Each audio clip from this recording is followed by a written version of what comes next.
pass from Havili was magic. The shift on for Crotty. Boom, far down you go, Quackett Smith. Me, oh my, I have enjoyed that. Yes, boy. Sit back, relax, put your belt on, enjoy the show. Welcome to the Giraffe Rugby Show. You're either listening to us via podcast or watching us on YouTube.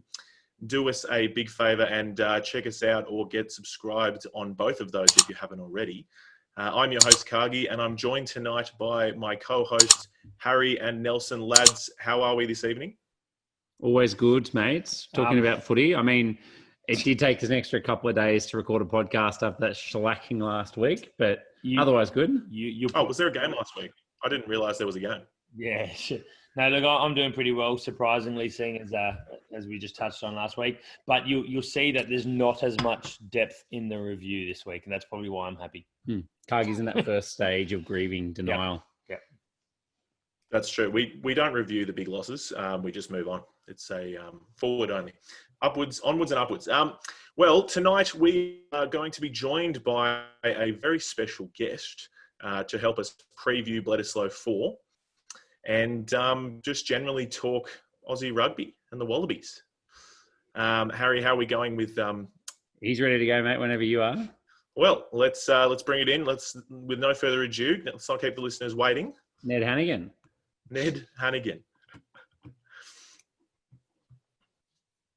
The old... Hey, Ben, how's it going? Ben, g'day. There you go. Just give me a second. Yeah, no worries. Apologies, it's not Ned Hannigan. Very good. Well, look, to our listeners, as you can see, we're joined by ex-Wallaby Ben Darwin. Thanks very much for joining us. We're very excited to get your take on, I guess, a lot of things, really. It's an exciting and trivial time in Australian rugby. But look, by way of introduction, Ben, obviously a Wallaby, has coached all over the place. Now spends most of his time just featuring on podcasts, really. But also certainly a very, very good rugby analyst and has, in fact, made that his business. Founding Gainline Analytics and really studying cohesion and the importance of that in sporting teams and other organisations. So, yeah, Ben, look, thanks very much for joining us. I guess first up, we weren't really going to talk about last week's game, but what did you make of last week's game? There's nothing about it that I would say is a shock. I'm not trying to be rude or anything like that. And one of the important things, because I do cop a fair whack on social media at the moment, is that when I talk about a team being good or bad, I would say that I'm not saying that a team is good individuals or bad individuals. So I was looking at a team just then, when Toulon went on their first buying spree. So there's a game that Toulon had, I think, Andrew Mertens, Victor Matfield, Anton Oliver, George Gregan and team. They got 5 ex-test captains, and they still lost the game in second division. Wow. Yeah, wow. So that is an extraordinary team that was desperately poorly put together. So when we talk about a team, we could say, well, the Wallabies used to be extraordinarily well put together. That made them a great team. At the moment, we're not well put together, but this has got nothing to do with any of the individuals. This has just got to do with the way it's constructed. So let me put it to you this way. Both New Zealand and Australia have come off pretty dramatically since, say, 15. Both of the two teams in the final were the two most cohesive teams in the world. And New Zealand's probably come off 60% off that, 65, 70% off that almost. But Australia's come off probably more like 65, 70, let me have a look, 75% off that. Wow. So we've both taken a big step backwards.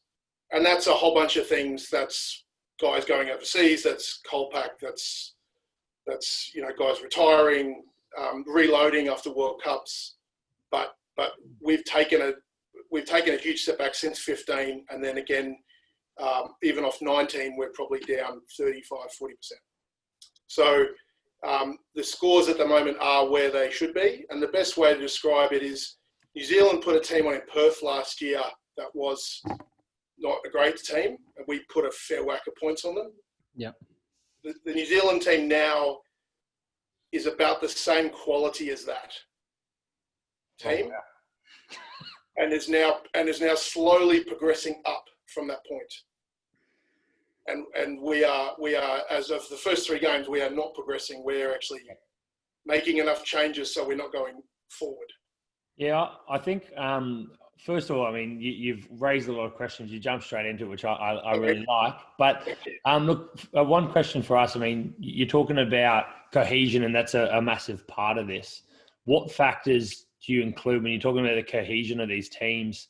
Like, how do you analyse that? Do you throw coaches in as well? Is it only players? Is it time together? Or how do you assess that?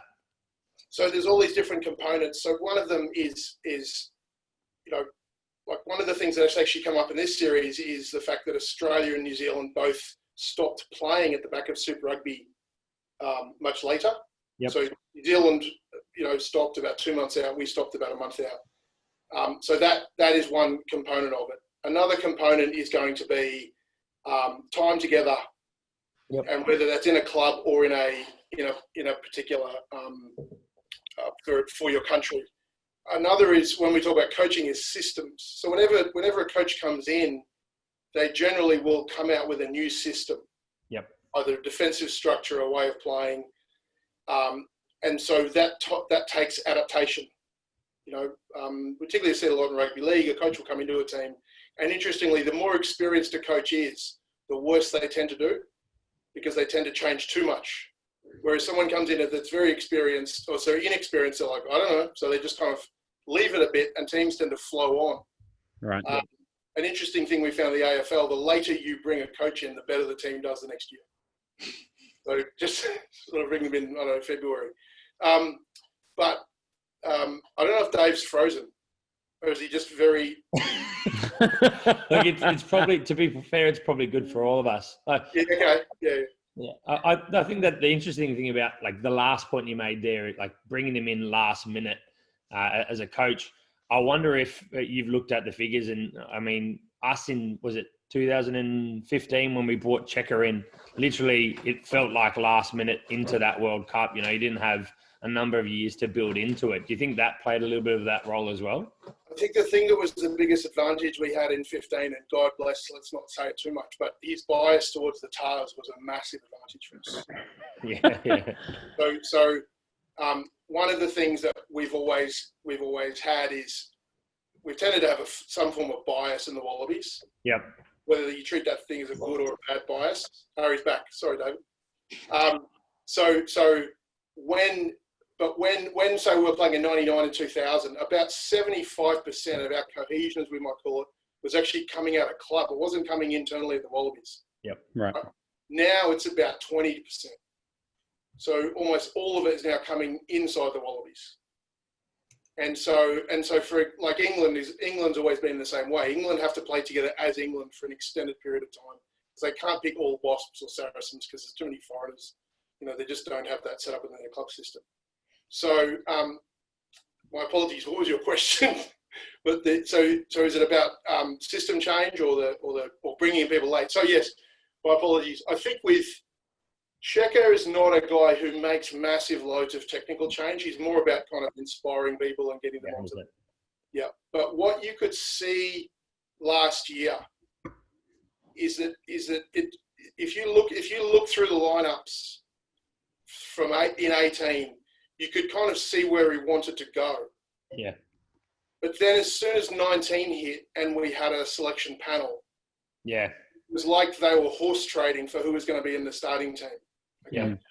And so you've had comments like O'Connor said, Checker got the team he want, and then it was sort of like, Checker said he sort of wished he'd kind of maybe pulled out earlier. I mean, what I'd say to you is you never want to be in a position where you're picking a centre to play his first game in that position in a final. Yeah. Whether you're England with Burgess, in the centres, or whether you're putting so what you end up being left with is a whole bunch of bad decisions. Do we go with O'Connor, who we don't think is up to it, or do we go with Patea? What you want to be able to do is to make those decisions 2 years out. Yep. Which is what South Africa did. Yep. Now, the less cohesive your country is, the further you have to make decisions out. from a World Cup, right? So there's a great example. So when Gatlin took over Wales in 08, he picked the entire Ospreys team as the Welsh team and won the Six Nations, right? It was insane. And he had 5 days to do it. And sometimes you think, like, was that just default? Or if you look at, say, State of Origin, when Queensland was winning very heavily repeatedly for that 10 years, almost all of it was coming Broncos, Storm, Cowboys. And they just picked them as default, right? But now we have the setup we have. Australia needs to choose further out who the team is. 99, that team was picked. Remember the team that played England? Yep. In 98. So that team in England played in 98, beat them by 70 or 80. One is England. That England team was just train wreck. Not in a bad way, just they were just kids and they were just thrown into it. Yep. Is that team, 13 of that 15 started in the final. And one of them was because Kearns got injured. So it was only Bowman that didn't play in that final. So that team basically stuck thick for that sort of 2 years. From 99 to 99. Now, most of that final, like I said, that cohesion was coming out of the Reds. So 9 Reds players, you had 9-10 combination, Bernie and Griggs. And that was a huge advantage to us. We probably now have to choose earlier than that in order for us to be competitive in a final. We probably have to start to figure it out 3 or 4 years out as much as we can. And that's going to be the difficult part. And the difficult part is always losing and staying with it. Every team that's won the final has been in the top 2 or 3 for cohesion in every final since 87. Yep. The hard part is so we know that it requires a massive amount of accumulated stability, if it makes sense. The difficulty is in order to achieve accumulated stability, you have to be stable in order to do it. And if you're losing, you don't want to be stable because you're like, we just got to make a change here. Yeah. That's the problem that Rennie's going through right now is this team isn't working. The other one isn't working. The other one isn't working. Now, the difficulty is we don't have that in the bank like we used to. So when the team was struggling under Greg Smith, 96, 97, we always had it in the bank that the Reds could turn up and do well. Yep. Or Waratahs could play and do well. We don't have that anymore in the bank. We've got young players. We've got more clubs. So we have to build it through test in order to achieve it. And the hard part is right now he's trying to find which combination works. Difficulty is if you keep trying to find different combinations that work, maybe none of them will work. Yeah. I've got 2 questions for you on that. So, well, the main question, I won't ask too much. The main question is obviously Rennie's current plan is building towards the Rugby World Cup in 23. He's been very vocal about the fact that he's picking on form. And so I think that along with a few key injuries has meant that there's been a huge amount of rotation and change in these first 4 Bledisloe games. Do you think 4 years out, given what you know and what you've just said about the Australian club scene and how low the cohesion is, should we be looking at a pick and stick now? Or is his tactic of trying to build a base and create opportunity for players the right way to go so early in this World Cup cycle? It is absolutely the case that if you're going to do it, you do it now, unquestionably. Yep. The thing is that how long do we do it for? Yep. And in chaos, and we are a team in chaos right now. Just the amount of churn we have in chaos, everybody looks bad. Yeah. What you need to be able to do is stabilize enough for people to get a chance to play well. Yeah. And I was particularly thinking about 10, 12, 13. And let's pretend I know anything about backline play, which I don't. Is that there's okay, so here's an interesting question. Of 10, 12, 13 for Australia since 1980, which 3 have played together the most for Australia? As a 3. Let's say, Larkham. 10. Larkham, Giddo, Mortlock. Probably completely wrong. You nodded. I'm too recent. No, that's all good. So I was looking at it this afternoon. Anyone else? I honestly, I probably would have gone similar. Horan? Yeah, so I think it's there's actually two pairings which dominate this notion. Yep. And it's let me just find it for you. It's where is it? My apologies. No stress. I'll take this opportunity today. Sorry, I'm back. Just tell me what's going on.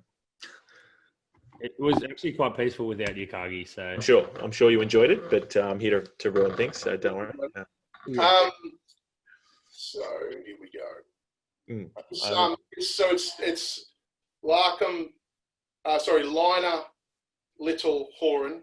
Yep. Which of course is functioning out of the Reds. Yep. Yep. And then you've got Larkham, Gitto, Morlock. Yes. Hey. Now, let's say I think those are both, they play 22, 23 games just for Australia, but we're probably talking about hundreds of games for the Reds, for the Brumbies. Yeah. But so what those guys all had is when they came in to play for Australia, they were already probably 40, 50 games into that combination. Yep. But we talk about absorption. It's a much easier absorption. The more stable the environment is, the easier it is to come in, right? What we're doing now is we're debuting guys in those combinations in tests against the All Blacks. Yeah. You're going to look, that's very, very difficult to do. The definition of chaos, absolutely. The definition of chaos, And I remember talking to James Holbeck about, and I just basically have to ask guys about those centre pairings. And he was saying to me, we played against France. This is when he and Jason Little first played together because they had not played together in any form of combination. So we played against France, and that was easy because France sent their B, C team out as they usually did at that time. And then he said we came up against the All Blacks the next week, and he said I was dealing with massive amounts of ambiguity, technical expertise, and stress under massive amounts of duress, and just not being able to compute it. We were just looking at it like it's too late for us. They knew they were in massive amounts of trouble because they were trying to adapt to 3 or 4 things coming at them at the same time. Yep. And it was just moving too fast. And they're just looking at each other going, well, we're done here. We're cactus. So you don't want to be undergoing that against the All Blacks. You want to be undergoing that for your club or for your Super Rugby and coming on and doing it in 20 minutes to go as a reserve. Yeah. Right? And so, if we look at those two combinations, that 10, 12, 13, we haven't got anywhere near that 22 level now since 06 or 7. We haven't settled on any form of combination since then with any great sort of level of sort of continuity. And now sometimes that just might be about 10, but sometimes that might be about in 07, that Larkham Gitto Mortlock combination was set to probably overcome that record, but with 2 games to go, Bernie's injured, then we play with Barnes in that quarter final, and we got what we got. But that wasn't about Berwick being the right guy. I was just too late.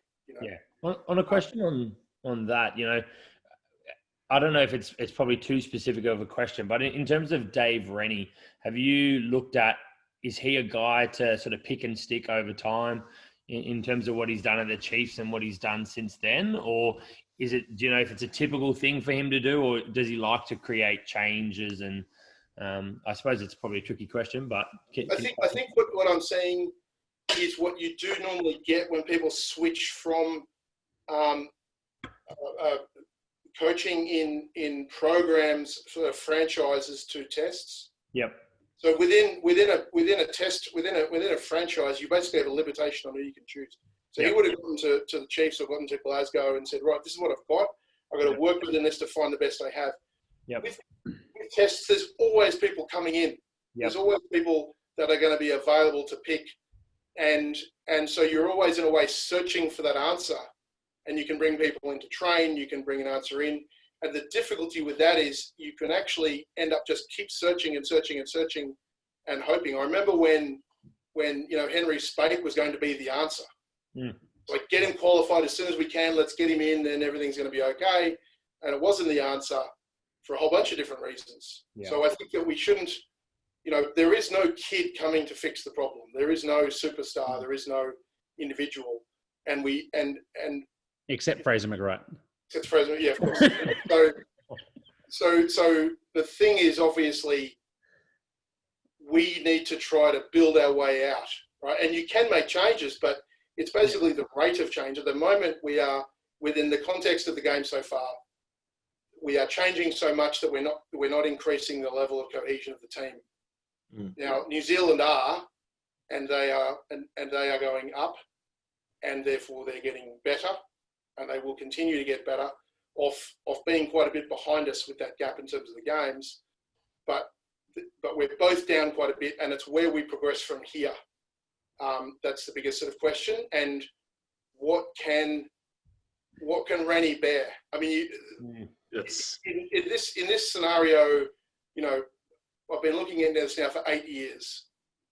I just, you know, the amount of times that boards panic and boards of clubs, you know, there's a great podcast actually on AFL called Sacked, and they go and look at every coach that's sacked and look at his career. And we often map out that season for that coach and find the actual coach won more games than they should have, but they still sacked the coach because they didn't necessarily understand where they were at. And you know, you look at rep cycles, and the easiest example I always give is, you know, there's so little you can control within rep teams that Craig Bellamy has the second worst record in the history of State of Origin as a coach. Yeah, which has got to say something. So Rennie's walked into this scenario.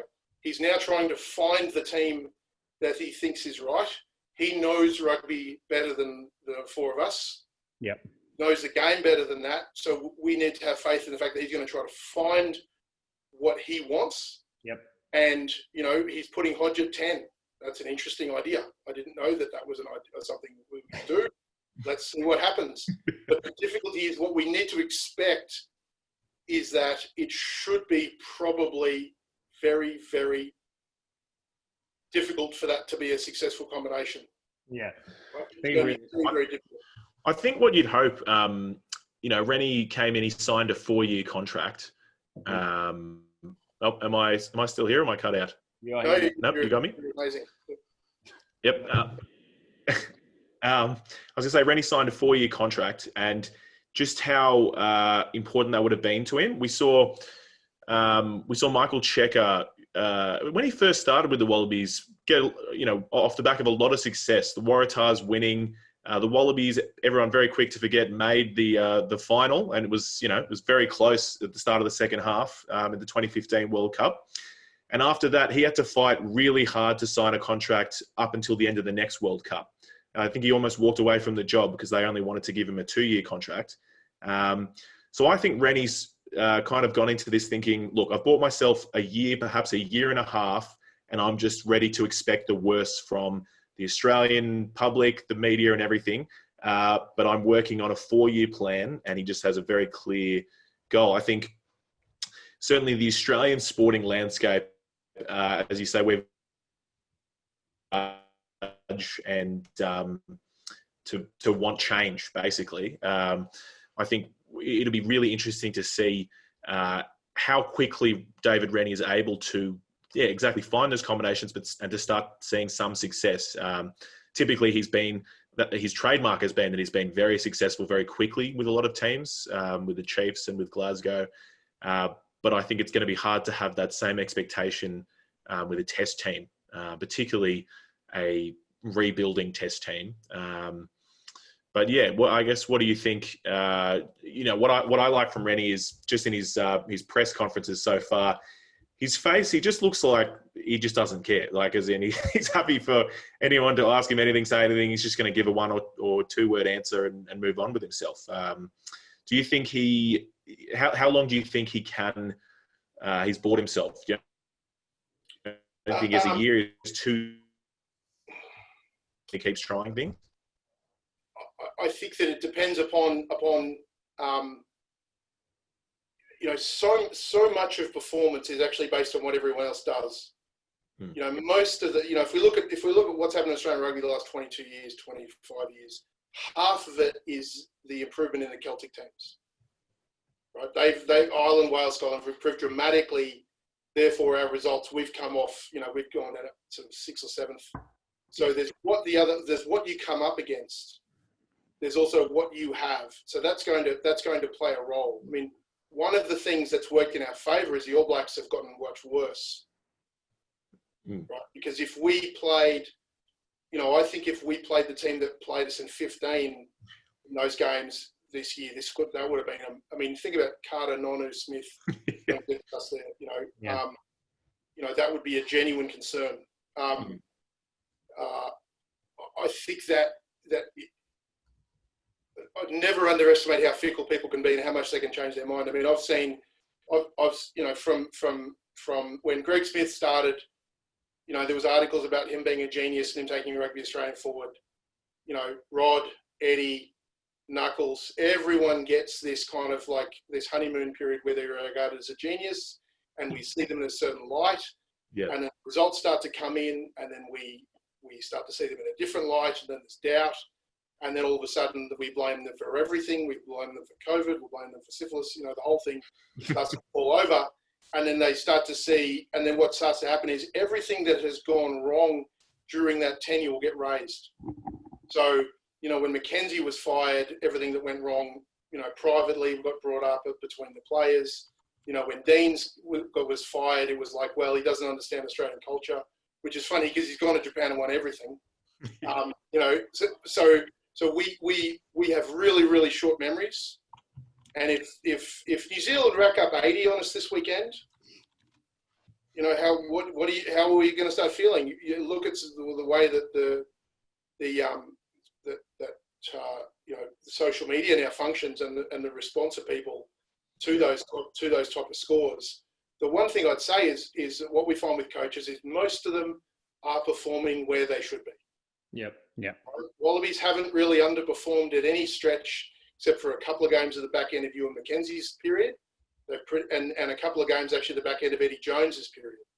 The 05 tour. But most of the time we are where we should be in terms of the numbers. And then and Rennie's been the same. He hasn't really overachieved. He's done fine. He inherited a great squad with Glasgow that's been on the improve. And he did very well with that group. And my biggest concern is when it goes wrong, there's always another flavour of the month. When Cheika was going wrong, Rennie's the Messiah. He's not the Messiah. He's a normal person trying to do his very best as a coach. But Cheika was the Messiah. Absolutely. Messiah. And bringing back Eddie was the Messiah. There isn't one. There is not one guy who can come and fix Australian rugby. Yeah. And so that's where we need to be sensible and proportionate in our decision making, because if you're disproportionate, it gets really, really expensive. Keep paying people out and bringing in new people. I think the other thing that concerns me is every time we bring in a new head coach, we bring in an entirely new support staff. Mm-hmm. So there doesn't seem to be any memory at all. The analysts change, the assistant coaches change. Everyone of the entire organisation seems to turn over, and then we start again. And then sometimes if you keep doing that, you keep making the same mistakes again and again and again. And it seems like something that, New Zealand doesn't do. They're picking their next coach from one of their assistants and, trickling through coaches rather than starting fresh every time. Yeah, or you look at 07 and they stuck with Henry. Yeah. The people, when they did that, people were like, you're insane, right? But they learnt from their mistakes in 07. I remember they had Wayne Bennett come in and say to them, never pick people out of position. Yeah. That's suicide. To never do that again. And they were a better team in 11. They were a better team again in 15. They did brilliantly well. And that group then sort of like dissipated away and retired. There was so many captains on the team in 15. It's ridiculous. So of course you're going to get 19. My biggest concern with New Zealand is they don't seem to know who their centres are. Yeah. I do. Yeah. Who are they? ALB and Goodhue. Well, it's just what I always say is when we had Bernie at the Brumbies, the Waratahs had 15 different number 10s. Right? It doesn't matter which one you decide. Yeah. Just decide one of them is the one and stick with that guy. Yeah. Whether it's Mackay or Edmonds or I was going to say Tim Wallace. That's a bit earlier. They just never decided, and so that was their problem. And so Bernie would just laugh. It's like, oh, another one. Yeah. Right? I think my next question is, I mean, this makes sense. I've listened to a lot of pods with you talking about it. It makes a lot of sense. But I mean, is it common for coaches out there to come chat to you guys in rugby? I know you're working with AFL, state of origin teams, NRL, plus teams overseas. Is it common for Super Rugby teams in Australia, or is it coaches at Wallabies level to come chat to you guys about cohesion numbers and how to move forward with this, or is this still so foreign for them? Most guys. So I think we've worked with 7 or 8 Super Rugby teams over time in some sort of form, like a paid piece of work. What I'd say to you is that sometimes you'll be talking with a coach, and they'll say, "I understand what you're saying, but I don't have permission for that right now. Yeah. I have to basically." My focus on, I've been told by the board I need to win 8 games or I need to win 10 games. Yeah. And so that creates its own problem, because then you're going to make decisions based on the now. Yeah. Right? So the difficulty with boards is I was thinking about this the other day. It's almost like, never have you got people so unqualified to decide on the skill set of somebody who is so qualified. Yeah. Right? Yeah. And so what they tend to do is they don't tend to want to get involved until they're embarrassed. And then they'll come in and go, well, they did this and they did this and they made these mistakes and therefore we don't think he's a very good coach. But when they're winning, they're like, oh, we'll just keep my distance. I'm really happy how this is going. So the difficulty for us is, who do we have the conversation with? Because if we say to a coach, listen, we think the choices you're making here in terms of your list management are actually sending you in a bit of a difficult path. And after you leave, this might create some problems for the club. Why should he care? Right? Like, because he's trying to hold on to his job. So for us, it's more about saying to the board, you can't just completely hand over the reins to this person if they're going to do, make good decisions now, but bad decisions for the club in the long term, like bankrupting the club, buying so much talent in, setting up your contracts in a way which is entirely built around winning now and not winning tomorrow, not having sustainable success. I mean, we know when you sign a player in from somewhere else, we talk a lot about sign 1, lose 3. So you'll gain 1 player, you'll bring him in, but maybe 2 or 3 juniors will bugger off because they're like, well, if you're not going to look at me, I'll go. So that doesn't hurt you now, it hurts you 2 or 3 years down the track. Yeah. So all of those decisions need to really be thought, not so much about by the coach, they need to be thought about by the CEO, they need to be thought of by the board, about what do we want to control, what does the DOR or the director of rugby want to control, what does the coach want to control, and you actually want to set up where the coach is not the most important person in the organisation. Yep. They don't look that way, but it's actually more around the way in which the thing is built and governed, and the success will come off the back of that. I mean, Sir Alex Ferguson at Man U barely coached. He just sat up in his office and looked down and would get up and go to the bathroom, and all the players panic, because they think he's coming down to yell at them. But it was really about a sustainable system that was going to build something. And we need to, I think in Australia, obviously my massive level of bias is we need to be thinking more generationally about our setups in Australia. How do we make the Waratahs more successful? How do we make the Brumbies and the Reds more successful over time? And what's going to put us in a position of sustainably, success, not commercial decisions, not next World Cup. We need to think about 2 or 3 World Cup cycles. Yeah. So we obviously talked about how poor the rating of the current Wallabies side is for cohesion. Is there anything off field that you would suggest teams should be doing to try and accelerate that rate of cohesion, or is it just simply time together on the field? No, it's not even. It's definitely not time together on the field. I mean, that's one small component, but really interestingly this year. So with COVID, a couple of interesting things happened. So with the NRL, there was 2 teams that were basically locked in camp the entire time. One was the Warriors, the other one was Melbourne Storm. Yeah. They both improved dramatically as the season. With the Storm, it's very hard to pick that up because they're winning all the time anyway.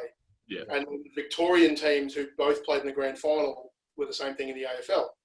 A lot of the coaches actually commented on that time together was helping, sort of like time in the restaurant, time, and that was a little bit of an advantage of the Brumbies. We all lived together. So we were going over plays at the cafe and kind of those little combinations. Yep. So you're saying put the Wallabies in lockdown, basically. Yeah, well, Move I the mean, camera. we've looked about 20 or 30 things that we believe Australian rugby can do. But one of them, for example, would be get Australia A playing a lot more. Yeah. Australia A would be a massive help because it bridges the gap that we have at the moment between the 5 into the Wallabies.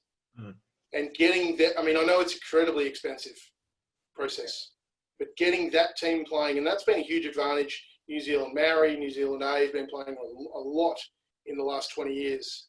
And having them play the same way as the Wallabies are playing. So there's playing together, that's one component. There's playing the same, the way that Rennie wants them to play, getting 10 games into those guys, because that's where, they could be building that understanding about the system before they make a test debut against the All Blacks. Yeah. Possible. So I'd say that's one component. And the other thing I don't know if I made sort of comment on Twitter the other day that I would have going to have a huge impact on Australian rugby, and feel free to laugh at me, but it was getting CHS 10 more games every year. No, I did see that.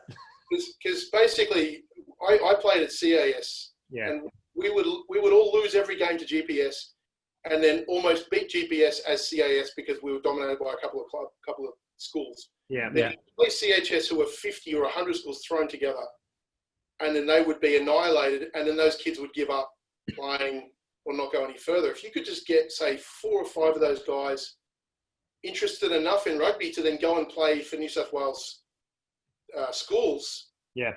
Because and if you look at, there was a team a long time ago. I mean, it was Eddie Jones's old high school. What was the name of it? At Randwick.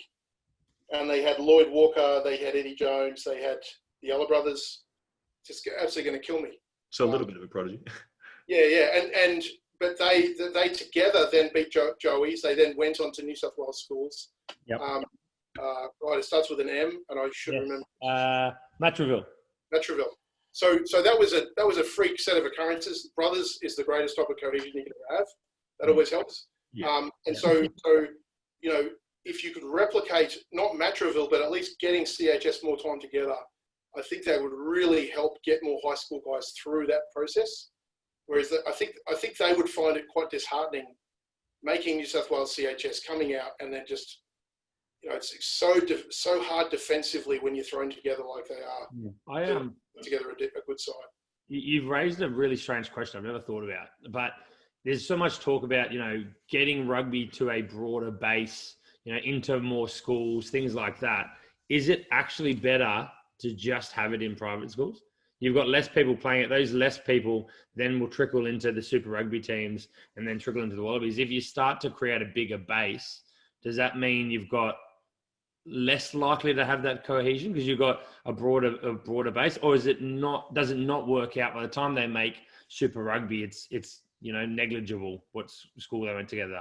I mean, generally, I mean, what cohesion does sometimes is it makes look people look better than they are. Yeah, certainly the case with me. Like I was, that CAS team. I think we had 5 Barker guys that went in, and therefore that was a huge hand up into the teams above. So that is one of the problems with cohesion is people appear to be better or worse than they are. Yeah. If you look at, say, the 99, I think only Andrew Blades was the only high school player in that team. Yep.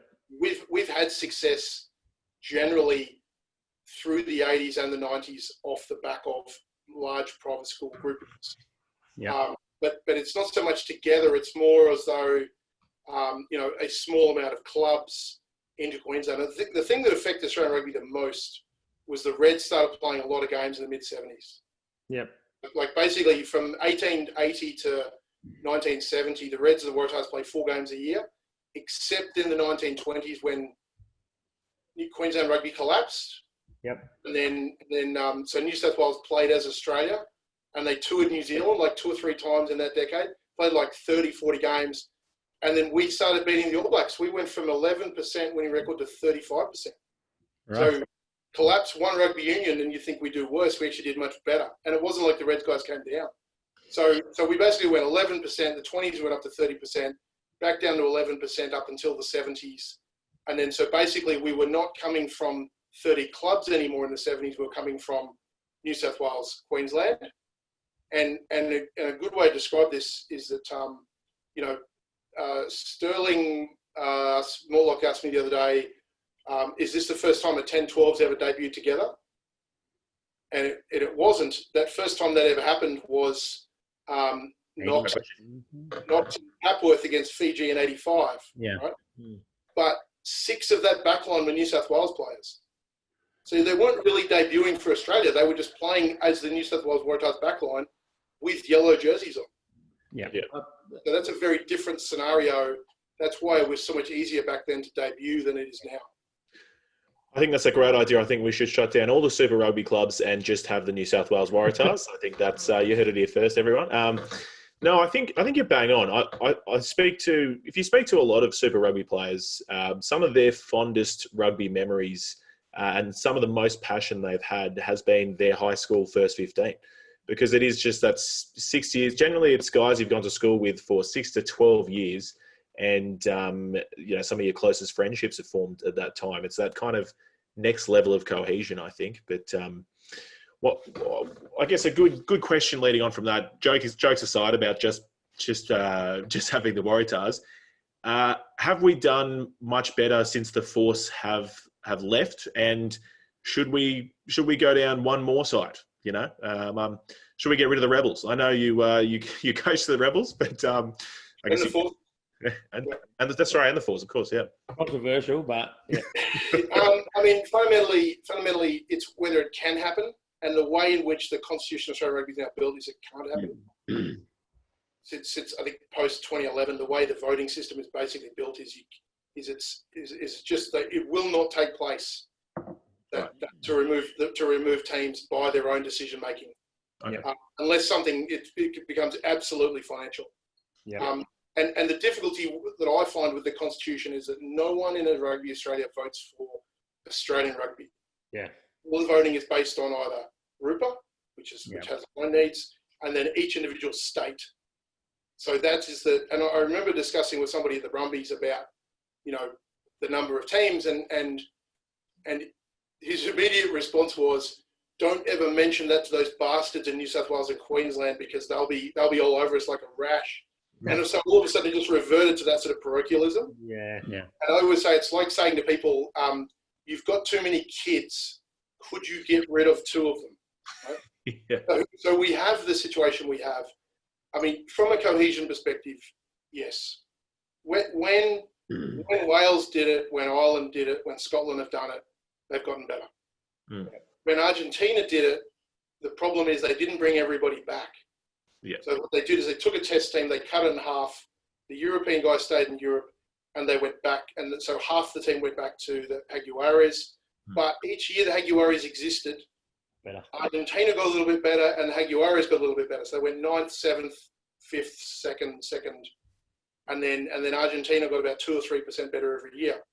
Yeah. The difficulty for them is they need another tier below Argentina. Mm. And once they moved away from their starting 15, they dropped off a cliff. And I think one of the difficulties they had in 19 in the World Cup is they brought a guy back from Europe who'd never played with any of them. Yeah.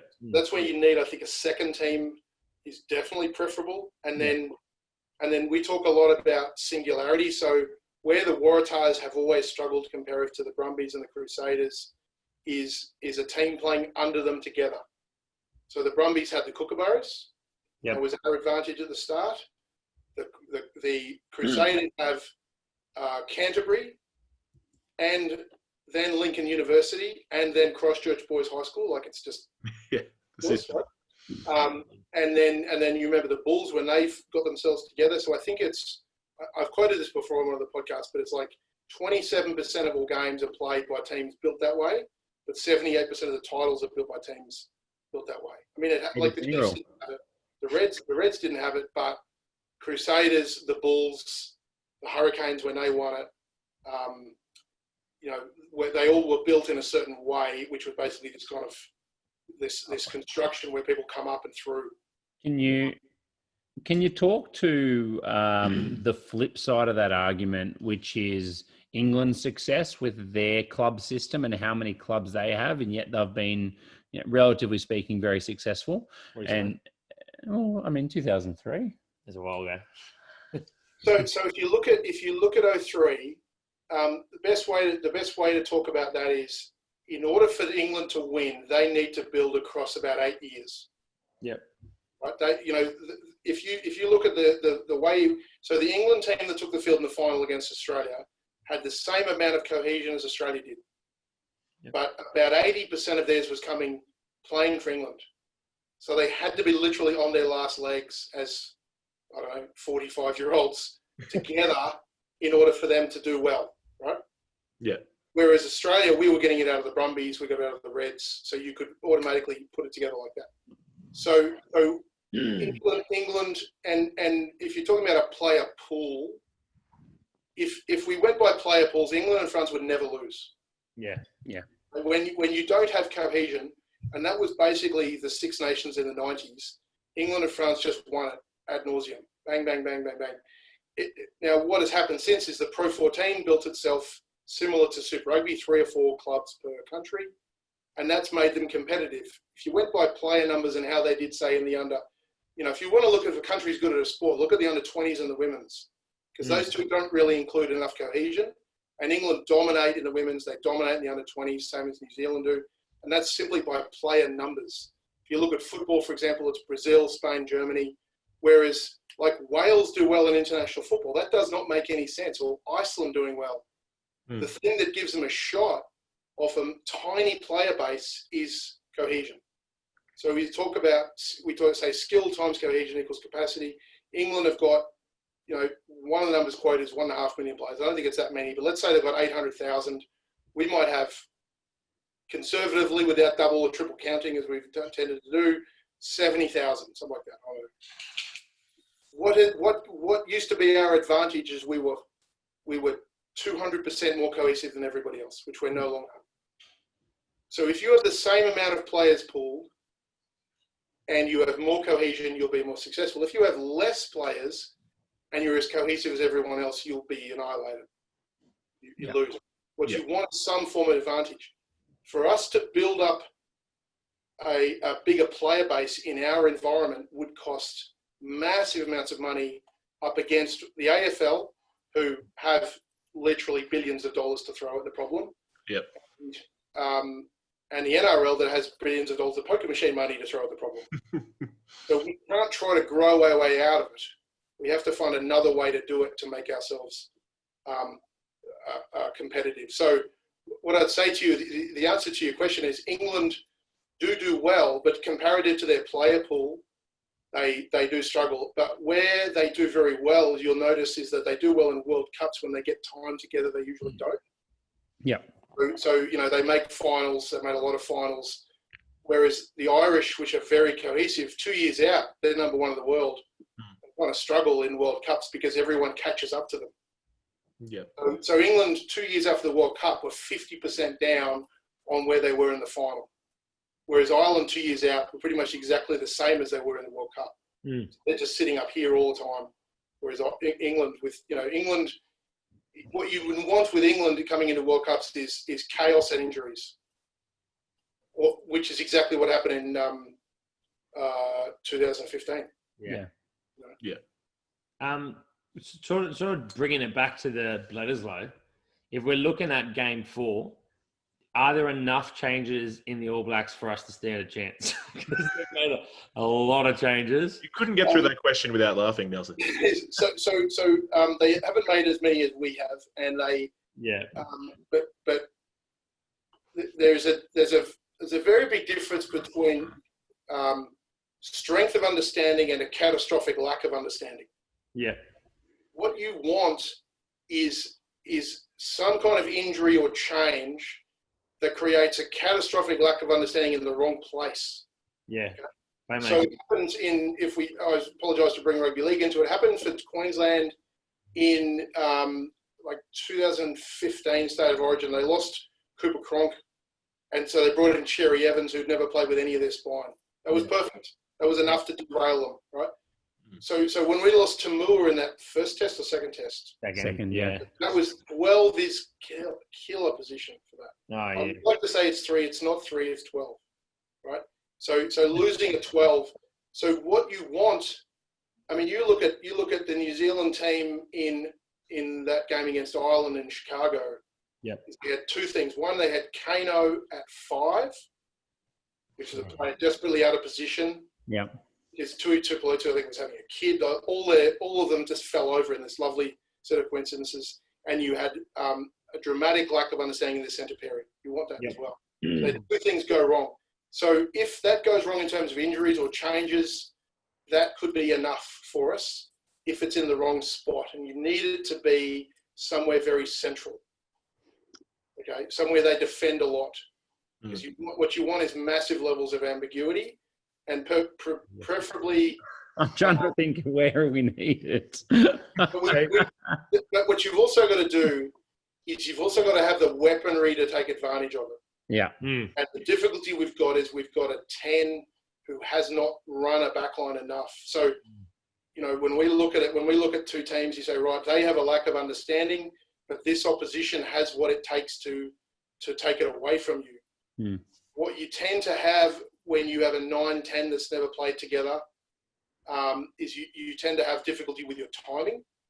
You know, so getting forward momentum. Yeah. You tend to be catching the ball on the back foot, and the other guys in the back line don't know when to come off it and to sort of swing around and get themselves in the right position. I mean, you think about that try in the World Cup, you know, game against England in 15 when, you know, Foley came around the other way, Beale was coming around with him. They just knew that so well, and they set it up minutes before to make that play. That takes a lot of work.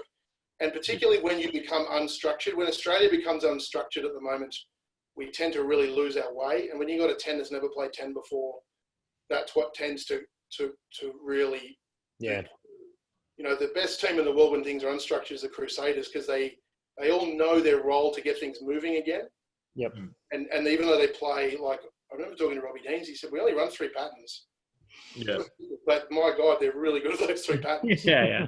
The Crusaders are kind of like the, you know, Hydra, whatever. You cut off one head, 2 more grow back. When they get a yellow card, they seem to play even better. It's just like they've trained so well at being a man down that they step up a notch and turn it on you somehow. The only team that's able to do that. It's crazy. I think the thing about that is if you have a team that you know, the area where the Crusaders struggles their first 5 rounds because they get the All Blacks back so late. Yeah. And you know, we've seen that in a number of different competitions. So that's one little thing that does affect them. But if you don't have an entirely new team every year, what you can do is say, okay, now we're going to make this small change to improve this play. If you're, and I'm not bagging on them, but if you're the Rebels, you know, October, November, December, January is, hi, how are you? Nice to meet you. Here are the patterns we're going to be doing.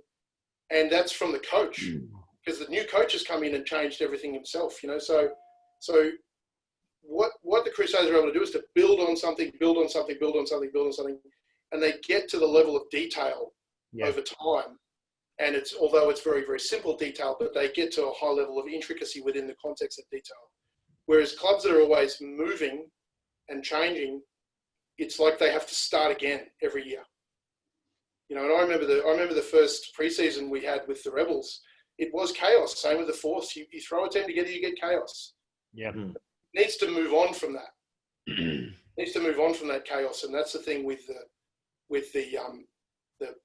Crusaders, is that even if they're new to the Crusaders, they've still been playing the same thing at Canterbury. And, you know, a couple of years ago, that's one thing that Razor really did, is they made sure Canterbury was playing the same way, and Tasman's with a lot of aspects of their play. That is the Crusaders. So they already know it when they rock in. Yeah. You know, and it's pretty easy when 13 of your teammates are there anyway. Yeah. It's just, it's unfair. It's absolutely unfair. Speaking about the Bledisloe this week, I'm mindful that we could keep staying on and talk to him. I think we will. I'll go while Craigs is dropping out. So cohesion is what it is this week. What are the tactics?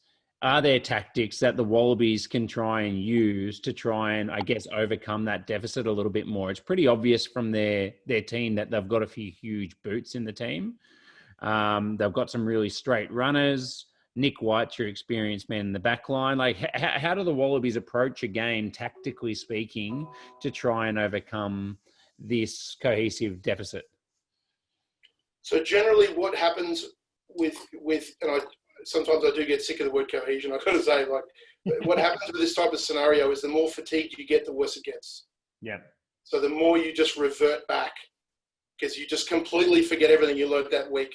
Yeah. And if you're 60 minutes in and so the first thing you want to do is to slow everything down as much as you can, so you have time to think and to like, what did we learn this week? What did we do? So you want to slow it down as much as you can, and make the amount of play as short as you can. So, 60-second bites, large amounts of times on, video replays if required, a few fake injuries here and there.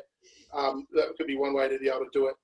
The second thing you want to be able to do, and New Zealand is not, and we're still waiting for the numbers to come through because the team gets announced. It takes like 12 hours to run the system. But what you want to do also is if you've got people for the All Blacks who are out of position, or you've got guys who haven't necessarily played together, is try to create ambiguity between them. Yeah. And try to get them to do things they haven't done before. Yeah. Right? If you look at a team like the Crusaders, the only way realistically to beat the Crusaders is to take them somewhere, to try to get them to do something they've never done before. Because if you're doing stuff that everyone else has tried against them before, they're just so used to it, it's not a problem. Yeah. So that would be, the first part. There's the other component that you talked about is playing to your strengths. So obviously Hodge has got a massive boot. Playing where we don't have any structure out of our own half is not going to be his strength. Yeah. So basically just play to the corners. The difficulty is, do we have the defensive line out to be able to do that? Do we have that? And that's one of the difficulties, is that we also have a set piece that lacks, understanding between guys. Yeah. And getting a read and getting a lot of experience. I mean, maybe Rob Simmons is going to be part of that componentry that we hear, gives us a little bit more line-out experience to maybe able to take them on. Yeah. We don't have a Nathan Sharp that we used to have. It was just, he and Matfield were just so much further ahead of everybody else. We're going beyond my knowledge of the game if we're going to talk about the tactical component, but I would definitely say play to your strengths, slow the damn thing down as much as you can. Yep. And for both teams, their reserves are not. They're debuting a lot of guys. Yeah. So you want to get their guys debuting on as much as you can, and particularly in the midfield. Yep. For sure. I was going to say, I'm mindful we're keeping you on for a long time. And we can talk. I got 4 kids at home, so I'm very happy I'm at the office. Excellent. All right. Well, look, I guess I wanted to kind of start wrapping it up, talking with 2 questions. One is, and I guess we kind of just touched on that, but what was the most important things for the Wallabies to do this week? And I think you just said, keep it simple and play territory. But perhaps if we finish it up with some listener questions, just speaking more broadly. So a listener we had ask a question. With the Wallabies, what is the most important position that we need to lock down and really quickly? Obviously, we've got a lot of changes happening. Yes. Is it number 10? Is it 12? Like, what do we need to lock down to stick as soon as possible? Craig, you did forget to mention who that was. That's Mitch Evans. You mean our favourite listener, mate? Sorry, that's Evans 94. Longest time listener. Yeah. So there's a long answer to this as a short answer. Short answer is 12. 12. Short Okay. answer. But what I always say about tight head prop is like a sewage pipe. You only notice them when they're not working. Right? So if we are so blessed now. When it was myself and Fletch and Hal, we would turn around and like the next person was our kids off the. really struggled for depth at that point, and so now we don't have that issue. It's kind of interesting for me in that through 2019, we were much actually more stable in our forward pack than we were in our back line. And by the end of the World Cup, I thought our forward pack was actually going quite well. We now have very competitive scrum. It's not regarded as the debacle it was, let's say, 03 period. You know, and we've really improved in that area. So it's not having like front row is one of those positions. It's much more technical and is about understanding. But if you have a hooker, and if you ever see it when a hooker completely blanches, like just loses the plot, doesn't know the calls, that can just throw everything off because it stuffs their scrummaging, it stuffs your attack line out. All of a sudden you have to change the way you play. And so if you've got a hooker who's panicked and doesn't quite know the calls, that can change the entire dynamic of a game in 2 minutes. Yep. Yeah. If that's going wrong, that's a massive problem. My concern is we do seem to be going through hookers quite regularly. That's not a term I should repeat. Down, mate. Quoting that is an image for sure. Yes, we do seem to be rotating through those guys pretty regularly. Yeah. And my biggest concern out of all of this is we need to decide, you know, soonish 10, 12, 13. Yeah. And I don't know where that picture's at. Yeah. And you made a comment earlier, we need to find combinations. You don't find combinations, you make them. Yeah. Yeah, That's well a said. very big difference. Yeah. And it's interesting when you're talking about that. I mean, we have options, right? Like we could go, maybe not at the Tars because we don't necessarily have a lot of depth that's shown that they can play well. But you look at the Reds, if our combination is going to be James O'Connor and we're taking him to the next World Cup, and you got Paisami and Patea, they're three very talented guys. If we can get the cohesion there, that looks pretty solid. Or if it's the fact that we're going, you know, the other way of the Brumbies and it's Alessio Simone and whoever's playing 13 for the next 3 years, it's definitely there. Like they're not only, because I know when you talk about Lenny performance, Lenny Ikitau, I know when you talk about performance, it's your ability or whatever it is, the roof of how good you can perform is your cohesion times your talent. And I mean, there's some talented guys there. So the big thing is just the cohesion, right? Yeah, in simple terms, yeah, definitely. And the difficulty is that so if the way that we look at things, we give them a number, right? So let's say you're a 2 out of 10 and you're playing an 8 out of 10. Yep. And so let's say All Blacks in 2015 were a 10 out of 10. Now they're a 6 and we're a 3. But when a 6 plays a 3, you should lose by 30. Yep. That's where we're at. What you need to do is look for what's good in that 30-point loss, as awful as that might sound, because we can't put together a 6 right now. Yeah. We're not capable of that. We have to work our way towards a 6. That's the problem. We don't have that in the bank. It might be too far out of the realm of actually cohesion, but you know, we verse the All Blacks so regularly that is there some form of cohesion in the way where you know your enemy, you know your opposition, you know, like they know us very well, so they're going to be able to stop what we can bring, you know, much more than England, who we verse occasionally or anything like that when we turn up at a Rugby World Cup, and I suppose it goes vice versa as well. But is there something to that in cohesion where if you know your opposition as well? I think the difficulty is that we've turned over our group so much. Yeah. And now we're functioning under a different coach. We are another team in gold jerseys than we were. So in that say 3 to 7 period, or you know, even 99 to 07 period, you know, they knew Gitto, they knew Mertz, they knew those guys, and they could look at their strengths and weaknesses. And there's definitely, we're actually looking at trying to build that understanding of how much have you played against somebody to know, you know, how much there is. But we are not, other than on some individual basis, we have not been together so much, and they have not been together so much that we have a good understanding of them. But that will come. That will definitely come. And you know, it's going to be a case over the next 3 or 4 years. is we have to continue to build. And so we have to stop at some point and say, right, these are the guys. And whether we win or whether we lose, we need to build with those guys and build towards something. What you don't want to be doing is making decisions the year of the World Cup. Yeah. I was looking at the 03 World Cup. And we didn't decide until the quarterfinal who the centres were in 03. You know, because they were dealing with Rogers. They were trying to put Rogers into the back line, so we ended up putting him at fullback. And so we got to Flatley and Mortlock at the quarters. That's too late. You generally want to be doing that, you know, 2 years earlier. Yep. We've got a couple of listener questions, and as you're well aware, we did ask them who they thought would be coming on to the podcast. So I just want to brief that we didn't actually give that away, and I wanted to give a shout out to Mr. Rugby World Cup for his depiction and confirming that it was actually Ned Hannigan. I hope you've had a chance to see on Twitter, because I just thought it was too funny. He's on a tremendous amount of weight.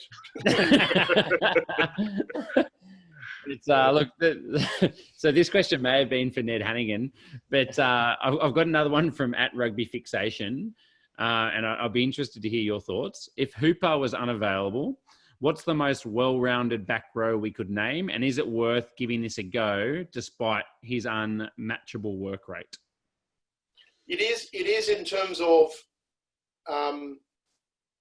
that what you don't want is you don't want a Larkham type scenario we had in 07, whereas Larkham was out and we didn't have anything there to back it up. Yep. We had to go with Berwick Barnes. It was like a makeshift.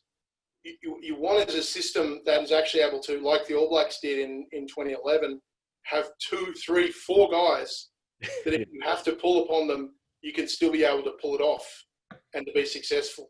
We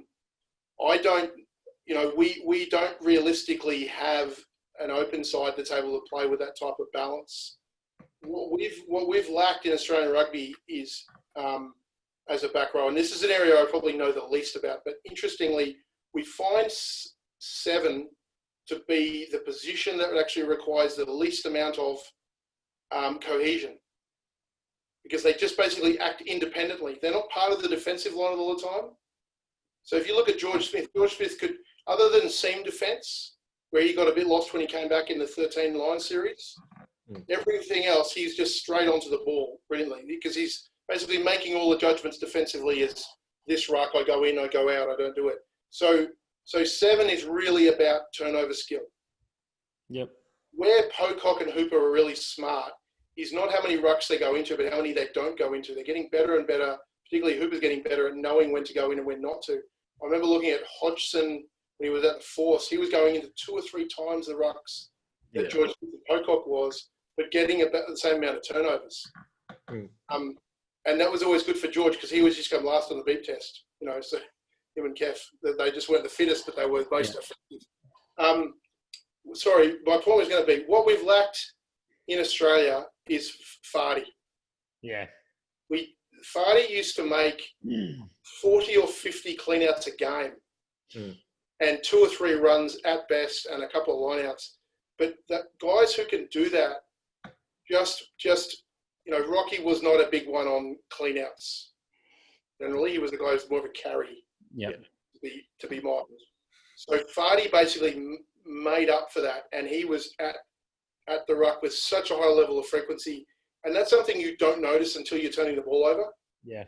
So what we really lack is that not only the height, but somebody who can make those cleans to give us that little bit of balance. But that fitted well within that back row of that period of time. Yep. But I mean, I'd have to look at it more in terms of what do we have at hand. But we don't have anybody outside of Hooper that can make the right choices. Yeah. To break down. So we'd have to build it from a better balance perspective. What I would love to have is a line out back row. Yeah. But I know line outs aren't as important as they used to be, but it'd be good to be able to have those as a defensive option at least. Well, we don't even jump defensively anymore, so maybe we've got too many locks. We have improved, like in a weird way. I don't know what your thoughts are about. We don't have a backup lock on the weekend, do we? We got Hannigan. So no. Your response is exactly. Look, I mean, You know what it reminds me of? It reminds me of, do you remember the test where Al Baxter got absolutely belted? Oh, I remember of it. Do you remember 05? yeah, vaguely. Okay, so do you know who the right side lock was for that game? No. So our back row, from memory, was War, Rowe, Smith. Yeah. I do remember that. And the right side lock was McMenamin. Yeah. Yeah, I remember this team. And McMenamin was a 6. He was a reserve 6 Cobain style. You know, he'll push if he has to, but don't get him starting. Because Sharp preferred to play 4, even though he's built like a right side lock. So if I'm Al Baxter turning around, I'm going, oh my God, I'm up against Sheridan.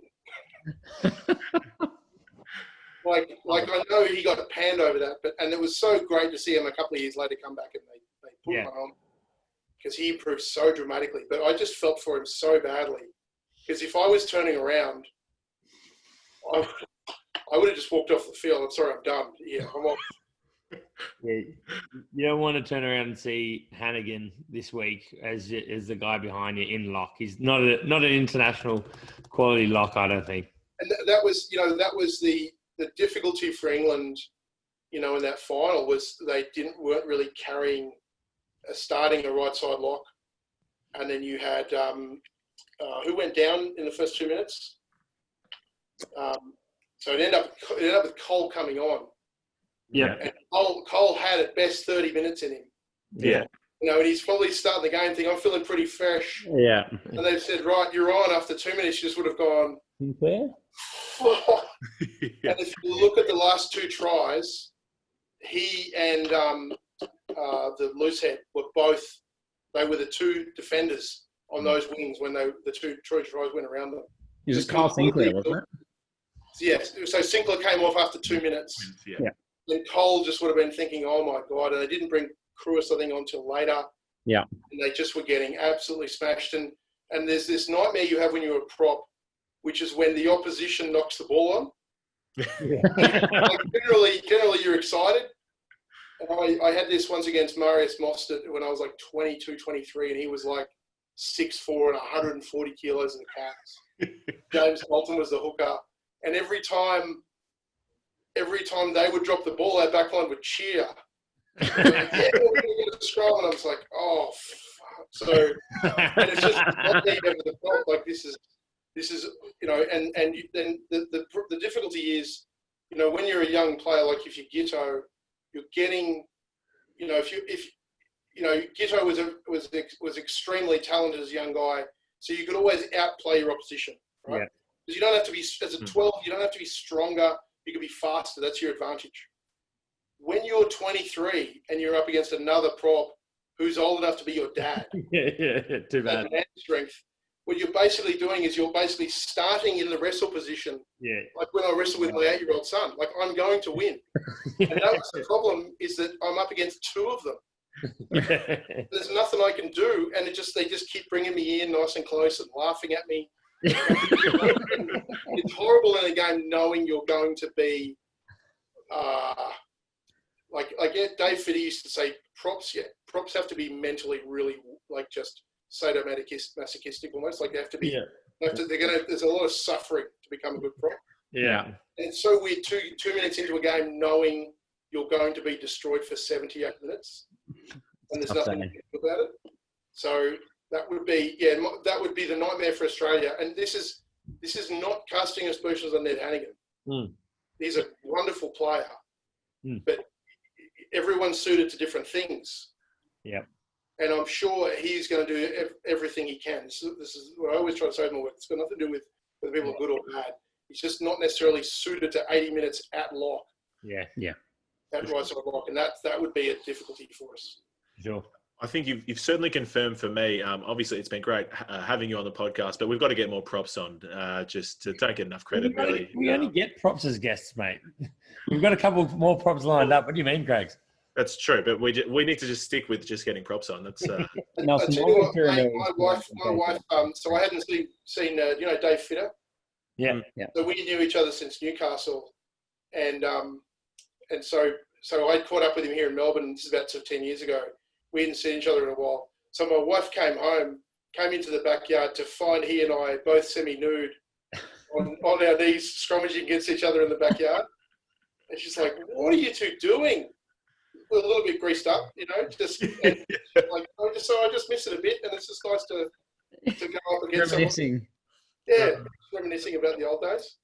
That's great. I think every prop has a story like that. Just taking the kid off and throw it down. All right. Well, look, I think what I'll do is I might wrap us up with I'll leave you with one last final and really easy question.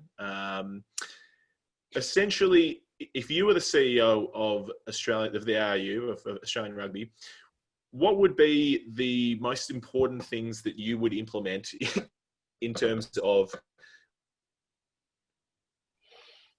setting us off in the right direction? Are we talking the NRC? I think you mentioned earlier Australia A, which I think is a brilliant idea, as expensive as it is. What's the critical things that you would do? So the difficulty with if I put together a plan, it would never be achievable. All of us. And so because of the stakeholders in play about what would be needed to be done. Yeah. But what I would do is take the focus off. If you go and read the Constitution, there's two things that they have in there. One of them is a national footprint. That's one goal. The other is competitive internationally and competitive Super Rugby product. Right? Those three things cannot happen all at the same time. And if it is to happen, it needs to be restructured. I would be looking at our structure and looking at what is the most efficient system that we possibly have. So we ranked systems of what we could possibly have under this arrangement. So we looked at, we have 5 teams, 4 teams, 3 teams, whatever it might be. And do we have an NRC? Do we don't have an NRC? And we ranked everything that we thought could happen. And then came the one that they decided to put to the sellers. Yeah. We ranked them 1 to 10. The one they put forward, we ranked 11th. Yeah. We didn't think that be possible. Okay. However, what I'm doing is I'm sitting on the outside of this, and the one thing we know is when you actually get into the boards and you have to make the decisions, you have a different view, and it's none of these decisions are easy. Yeah. And you have to take everything into account. What I would be concerned about is, one, what are the things you get the best bang for your buck? Yeah. Right? So we know facilities don't make much difference. I would not have a focus on rugby league players, bringing them through.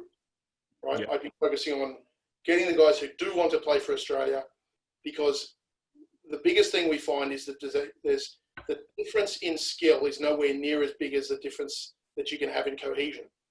Right? Yeah. So that would be more focused around trying to build that, what the most appropriate structure would be. But the biggest thing that's going to control everything is the Constitution. Yeah. So in I don't know, was it 02, maybe after 03, New Zealand Rugby said the only thing that matters is the All Blacks. We're going to focus everything on making them successful, make the engine about that. Now that gives you two things. One, it gives you the ability to make money. Two, it will improve participation. If the Wallabies are winning, more people will be wanting to play.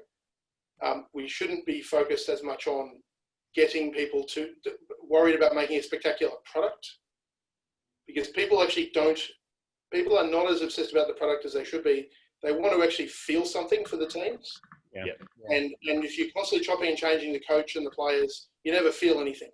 Yeah. That would be sort of the focus on not trying to put, as my brother-in-law puts it, put lipstick on a gorilla. No marketing plan is going to fix a team in chaos, right? Yeah. And building the most efficient system that we can that is about the Wallabies being successful, and everything else I believe would flow off the back of that. Yep. But there is such a high level of complexity when you involve all these decisions and who they have to answer to.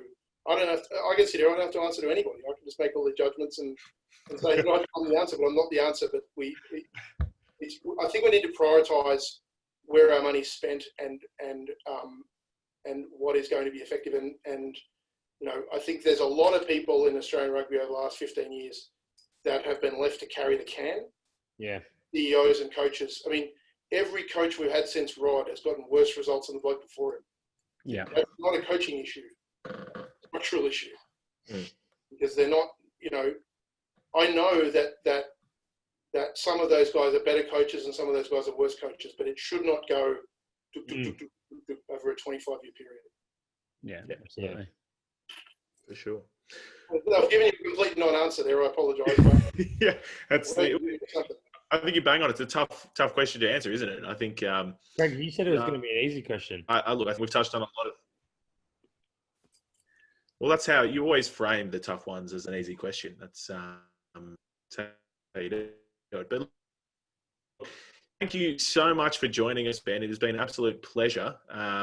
I realised I was so excited getting you on that I didn't actually introduce the three of us, but no doubt you probably know Harry and Nelson from badgering you on Twitter probably all the time.